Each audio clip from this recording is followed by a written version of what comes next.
kind of the quote unquote, negotiating 101. You never really want to kind of put down the first price, right? So I think for a buy side, when you're working with whether it's the owner or an investment bank, trying to get some kind of guidance, right? On kind of value before you put something up, just to get a overall sense, right? And sometimes it's broad and they say, hey, we're looking for mid-single, mid-double digit EBITDA. Or sometimes they say something more specific, right? And then from there, you can kind of leverage that verbiage to your own benefit so that you can, kind of craft kind of the right value, right?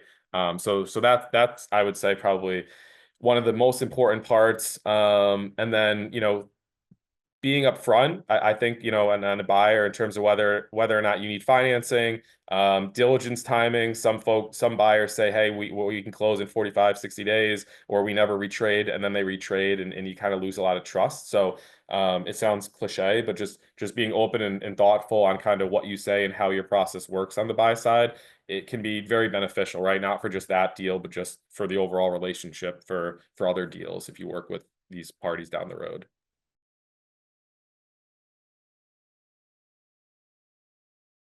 Pretty much every single deal, we'll tell the client that there's going to be deal fatigue at one point or another.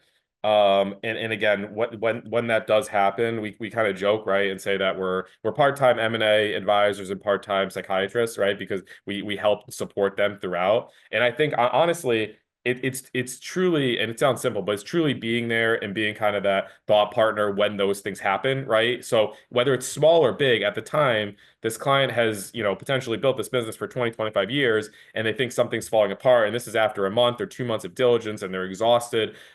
So taking a step back, right, and kind of one, explaining to them where they're at, what's normal, what's not. Hey, this is actually very normal. I understand it's very overwhelming for you right now, right? But this is actually a very normal part of the process. We need another, whatever it is, 5 business, 10 business days, and then we're going to be closing, right? Kind of taking a step back and kind of painting the picture for them is important because it can be very frustrating, right? And you're spending all this time on not only your business, but now this additional thing that you don't know much about. It can be very overwhelming. So yeah, again, continuing to stay in lockstep, right? Whether it's a buyer seller throughout the entire process, and kind of knowing when there's going to be overwhelming parts and kind of trying to get ahead of it is huge. Because again, I think it's like 70 to 80% of deals fall apart. And a lot of that is because it ultimately is emotion, right? Someone gets frustrated or they don't understand something and they just say, I don't care.